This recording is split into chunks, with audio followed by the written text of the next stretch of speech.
예, 오늘은 이제 성부 영신 예배로 드리는데요. 퀴즈 하나 낼게요. 이 성부 영신 예배를 전 세계적으로 모든 교회가 드릴까요? 독일은 어떠셨어요? 저희 한국교회 다녀서 거기는 있었겠네요. 근데 독일 사람은 안 와요. 예. 그 선교사들의 영향으로 우리나라에만 있는 새벽기도와 같이 이런 한국 교회의 특성이라고 하는데, 예. 어쨌든 뭐 좋은 것 같아요. 한 해를 돌아보고 또 새해를 이렇게 바라보는. 자, 오늘 본문 17절. 이게 너무나도 익숙하고 잘 아는 말씀입니다. 그런즉 누구든지 그리스도 안에 있으면 새로운 피조물이라. 이전 것은 지나갔으니 보라 새 것이 되었다. 그런데 저는 이 말씀을 보면 세례의 생각이 나더라고요. 그렇지 않으세요? 그렇죠. 왜냐하면 세례가요, 바로 이것을 다짐하고 또 사람들에게 공표하는 그런 것이기 때문인데요. 이 세례를 다른 말로 이제 침례라고 하거든요. 근데 우리가 세례라고 하면 좀 이해가 힘들어요. 근데 침례를 보면 이게 이해가 잘 됩니다. 그러니까 세례는 목사님이 손에 물을 찍어서 이렇게 머리에 대는 그런 방식이라면, 침례는 이제 물속에 완전히 들어가는 것인데, 우리가 이제 물속에 들어가면 일단 숨을 쉴 수가 없고 그건 죽음을 뜻하는 것이고요. 이전에 나를 죽이는. 그런데 이제 물 속에 있다가 물 밖으로 나와서 숨을 들이쉬게 되면 그때는 살게 되는 것이죠. 새로운 생명을 상징하는 겁니다. 죄 안에 살던 나를 죽이고 예수 안에서 새로운 피조물이 되는 그런 의식이죠. 세례 요한은 그래서 죄사함을 받게 하는 그런 회개의 세례를 선포하였는데요. 그런데 오늘날 우리가 세례를 통해서 죄사함을 받지는 않아요. 그렇죠. 우리는 예수를 믿는 믿음으로 죄사함을 받고 또 구원을 받게 됩니다. 물론 회개가 요청되기는 하는 것이죠. 우리가 회개를 해야 하는 것은 분명하지만, 세례로 우리가 죄사함을 받는 것은 아니다. 그렇다면 세례는 왜 받을까? 세례 다 받으셨잖아요. 세례는 왜 받을까? 우리가 세례를 받는 이유는요, 결단의 증거를 보이는 거라 할 수 있어요. 나의 결단, 그것을 내가 증거하는 일, 또 교회 공동체에게 공표하는 일. 그래서 세례를 받은 이후에만 그 사람이 교회 공동체에 정식으로 이제 들어가게 되는 거고요. 그때야 비로소 우리는 오늘날에 너무 그런 어떤 기준 없이 모두가 그런 혜택을 누리고 있지만, 세례를 받은 사람만이 성찬을 할 수 있었고요. 요즘은 세례 받지 않아도 성찬 주는 데가 많이 있거든요. 그리고 주기도문 있잖아요. 그것도 세례 받은 사람만 할 수 있었어요. 그러니까 우리가 세례를 받는다고 해서요, 새로운 피조물로 바뀌는 게 아니라는 거예요. 저를 보세요. 저도 세례 받았거든요. 세례 받기 전이나 후나 똑같아요. 뭐 광채가 나는 것도 아니고 새로운 피조물이 된 것은 아니라는 거예요. 그렇다면 뭐가 달라지나? 제가 결단이라고 하였는데 그걸 바울이 이렇게 설명합니다.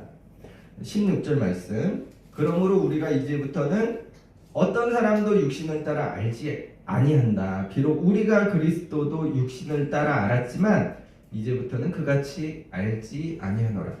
이게 좀 어려워요, 말씀이. 그래서 공동 번역으로 제가 주보에 써놨어요. 공동 번역으로 제가 읽겠습니다. 그러므로 우리는 이제부터 아무도 세속적인 표준으로 판단하지는 않을 것입니다. 전에는 우리가 세속적인 표준으로 그리스도를 이해하였지만 이제는 그렇게 하지 않습니다.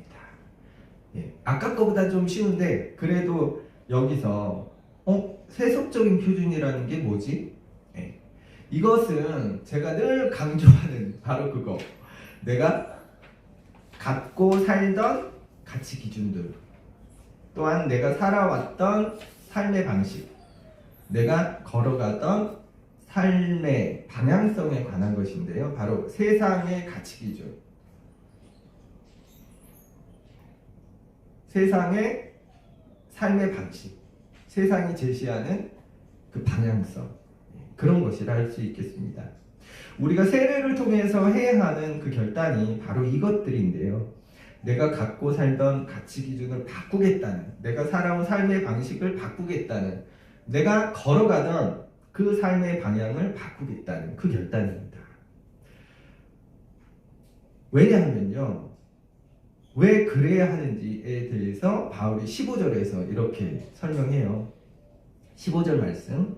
그가 모든 사람을 대신하여 죽으심은 살아있는 자들로 하여금 다시는 그들 자신을 위하여 살지 않고 오직 그들을 대신하여 죽었다가 다시 살아나신 이를 위하여 살게 하려 함이라. 바울이요, 예수님이 모든 사람을 대신하여 죽으셨다고, 너를 위하여 예수님이 대신하여 죽으셨다고, 이 사실을 너희가 믿는다면 이제 너희 자신을 위해서가 아니라 그 예수를 위해 살아야 한다. 그게 마땅하다. 이렇게 알려줍니다. 그래서 오늘 본문에서 바울이 권고하는 것이요, 이전 것은 지나가고 새 것이 되었다는 그 말씀이요, 나를 위해 살던 삶에서 주를 위해 사는 삶으로 바뀌어야 한다는 것이고, 이전의 가치 기준과 삶의 방식과 삶의 방향이 세상의 것에서 주님의 것으로 바뀌는 것에 대해서 입니다. 왜냐? 예수가 바로 나를 위해 죽임 당하셨고 그를 믿음으로 구원받는다는 것을 믿는다면, 전제 조건이죠. 그것을 믿는다면 그 사람은 그렇게 살아가야 한다는 겁니다. 그러니까요, 알고 보면 우리가 오늘 말씀에서는 새로운 피조물이라고 하지만, 그런데도 알고 보면 우리는 새로운 피조물이 아직 아닌 거예요. 우리는 아직 과정 중인 거고요, 진행 중인 겁니다. 제가 세례 이야기를 꺼낸 이유도 그건데요, 우리가 세례를 받는다고 해서 예수를 믿는다고 그 순간 새로운 피조물로 쫙 하고 변하는 게 아니고요, 또 이전 것이 지나가는 것도 아닙니다. 그렇죠? 우리는 아직 새 것이 아닌 거예요. 다만 새 것이 되기 위한 몸부림, 세례는 그거에 관한 결단이고요, 우리가 예수를 믿는다면 요구되는 것도 바로 그겁니다. 주님, 제가 앞으로는 그렇게 살아가려고 몸부림치겠습니다. 그런데요, 우리가 새 것이 되기 위해 몸부림치기 위해서는요, 이게 중요한 것 같아요. 오늘 말씀에서는 이전 것은 지나갔다고 말씀하는데, 사실 이전 것이 지나가면 안 되는 거예요. 사라지면 안 되는 거예요. 이전 것은 남아서 기억되어야 합니다. 제가 전에 그 나병 환자가 나았을 때 진으로 그 돌아가는 과정에 대한 그 레이기 말씀을 드렸었는데, 그 의식이요, 순서가 많고 복잡하고 또 반복적으로 돼요. 그런데 아니, 환자가 다 나았으면 제사장이 확인하고 그냥 진 안으로 들여보내주고 집으로 들여보내주면 되는데, 그런 복잡한 의식이 있고 또 반복적으로 그 의식이 진행이 되는 거예요. 그래서 아주 길게 그 의식이 가는데 또 오랫동안 그때 저는 이런 말씀을 드렸어요. 아니 왜 그렇게 길고 반복적인 의식이 진행되는지를 살펴볼 때 기억하라는 의미가 아닐까 그런 말씀을 드렸었는데 잊지 말고 기억하라고요. 우리는 너무 쉽게 지난날의 잘못이나 실수를 잊어버리고 그것을 반복해요. 똑같은 실수와 똑같은 잘못을 반복합니다. 물론 나의 연약함 때문에 그럴 수도 있지만 가만히 생각해 보면 잊어서가 아닐까, 기억하지 못해서가 아닐까. 그 얼마 전에 한강 작가가 노벨 문학상 강연 중에서 이런 말을 하였습니다. 과거가 현재를 도울 수 있는가? 죽은 자가 산 자를 구할 수 있는가? 독재를 꿈꾸던 자에 의해서 5.18의 희생자들이 있었고요. 그 암울한 과거, 다른 말로 그들에 관한, 그때에 관한 오늘 우리의 기억이요. 또다시 일어날 뻔했던 그 위기에서 우리를 구하지 않았습니까? 그런데 이것은 나라는 개인에서도 마찬가지인 것 같아요. 우리가 살아가면서 어떤 잘못이나 실수를 하게 됩니다. 그게 신앙적인 것이든 다른 것이든 그리고 우리가 같은 실수와 잘못을 반복하지 않기 위해서는 그것을 잊지 않고 기억하는 게 중요하지 않을까 싶어요. 물론 우리가 지나간 것에 너무 연연해서 고통스러워하는 것은 바람직하지 않습니다. 물이 이미 엎질러졌으면 엎질러진 것이죠. 그러나 다시 반복적인 실수나 잘못을 하지 않기 위해서 교훈을 위해 그 기억은 남아야 하는 거예요. 그래서요, 오늘 우리가 이 송구영신 예배로 드리는데요, 우리가 살아온 그 올 한 해를 좀 돌아보면 좋겠어요. 새해를 앞두고 우리가 같은 실수, 같은 잘못을 반복하지 않기 위해서 올 한 해를 돌아보기 원하고요. 그런데 우리가 이 기억해야 한다는 것을 떠올릴 때 이것도 좀 기억하면 좋겠어요. 올 한 해 우리가 받은 하나님의 은혜에 대한 것. 전에도 한번 말씀드린 내용인데 우리가 기도하잖아요. 저도 매일 기도하는데 가만히 보면 하나님은 너무 나의 기도를 안 들어주시는 거야. 그렇죠? 우리 간증 들어보면 막 저 사람 기도는 막 저렇게 들어주시고 근데 내 기도는 안 들어주시는 거예요.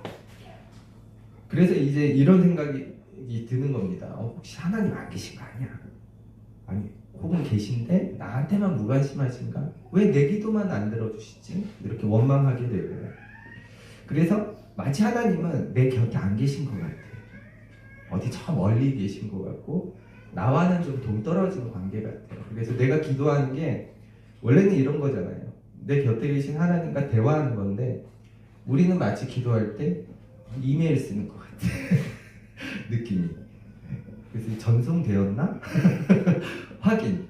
우리 이메일 보내고 나서 확인하잖아요. 그런 것처럼. 그런데 가만히 보면요, 하나님은 우리 곁에 안 계신 게 아닌 거예요. 하나님은 항상 우리 곁에 계시고 하나님은 우리 기도도 잘 들어주세요. 다만 그 순간 우리가 알지 못하는 경우가 더 많다. 네. 지인이 이제 얼마 전에 아주 기쁜 소식을 알려주었는데 이제 그분이 암에 걸려서 이 고생을 좀 하셨었는데 이제 완치 판정이 되었대요. 너무 기쁘고 좋은 소식인데 근데 오늘 설교를 준비하면서 이분 생각이 나더라고요. 그분이 의사에게 완치 판정을 받았을 때 너무 좋았겠죠. 그런데 언제 완치된 거예요?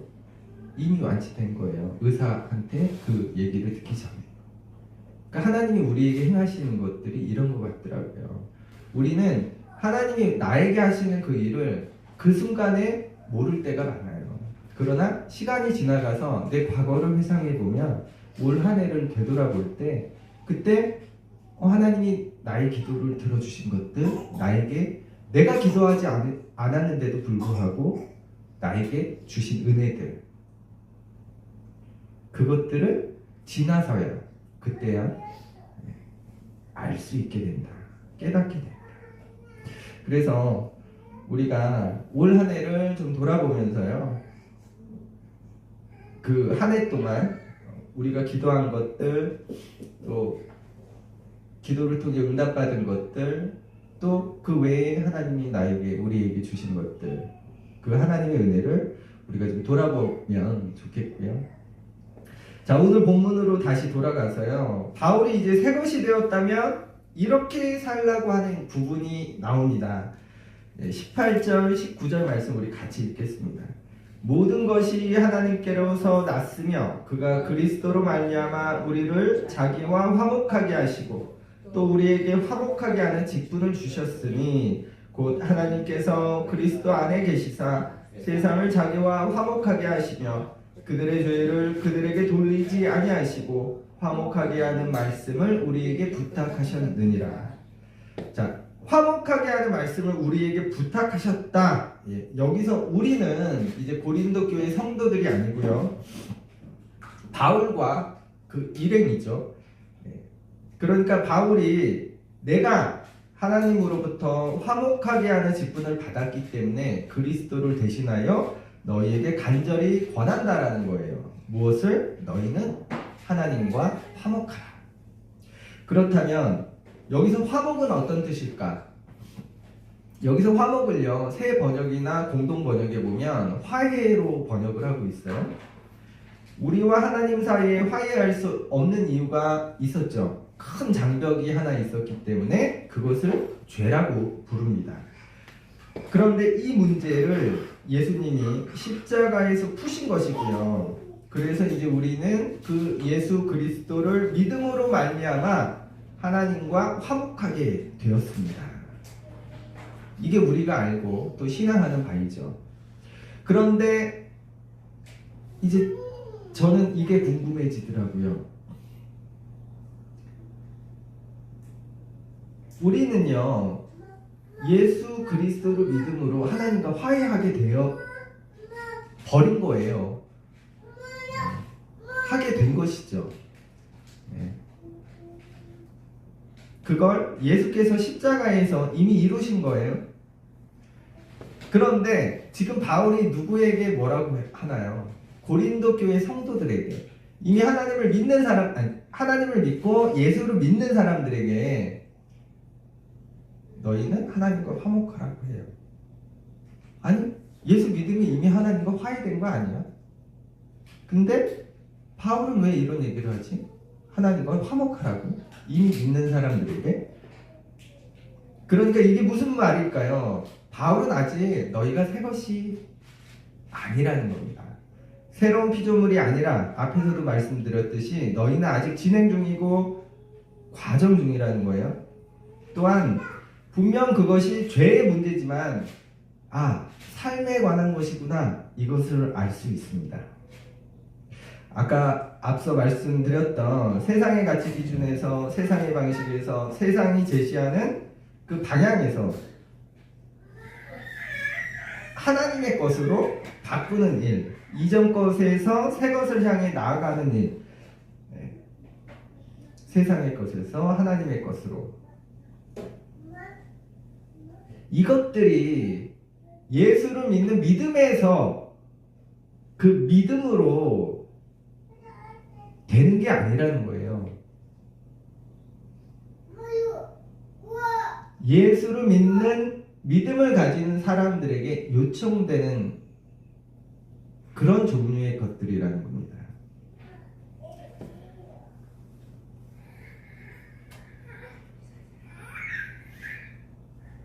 그러니까 사도 바울이 이미 믿는 사람들에게 하나님과 화목하라, 화해하라 한 그 권고는요, 삶에 관한 그것이죠. 우리가 이제 며칠 있으면 올 한 해도 끝나는데, 그리고 내년이 시작되는데, 이것도 좀 돌아보면 좋겠어요. 바울은 우리에게 하나님과 화목하라고 하는데요, 그것은 우리 삶이 세상이 아니라 하나님을 향하고 바라보는 것이라고 알려주거든요. 자, 오늘 송구영신답게 설교를 짧게 준비했습니다. 너무 좋아하시네요. 네. 오늘 설교를 마치려고 하는데, 여러분 올 한 해 어떠셨나요? 좋은 일도 그렇지 못한 일도 많았습니다.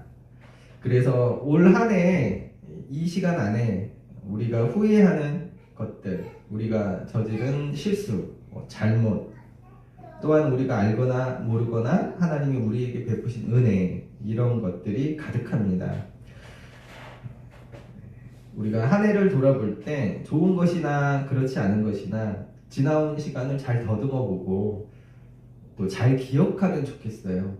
내가 했던 실수들, 잘못들, 그것들을 기억함으로써 내년에는 그런 실수를 반복하지 않았으면 좋겠고, 또 올 한 해 우리가 받은 그 하나님의 은혜를 기억함으로써 내년에도 그 하나님의 은혜를 또 소망하고, 나에겐 또 내년에는 어떤 은혜를 주실까 기대도 하고, 또 나에게 주시는 그 하나님의 은혜에 응답하는 그런 또 삶을 살아가는 우리가 되면 좋겠고요.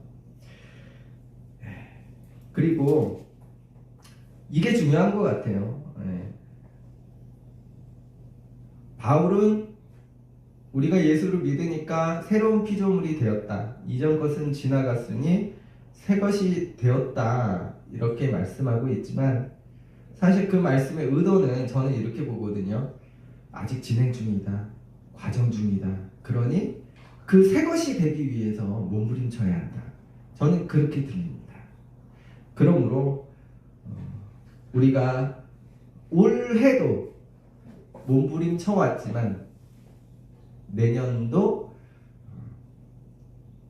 몸부림치는 새 것이 되기 위한, 새로운 피조물이 되기 위해서 몸부림치는 그런 우리가 되기를 소망하고요. 왜냐하면 그걸 위해 우리 주님이 나를 위해, 우리를 위해 십자가의 몫을 감당하셨으니까 우리도 좀 그렇게 더 열심히 살아가면 좋겠습니다.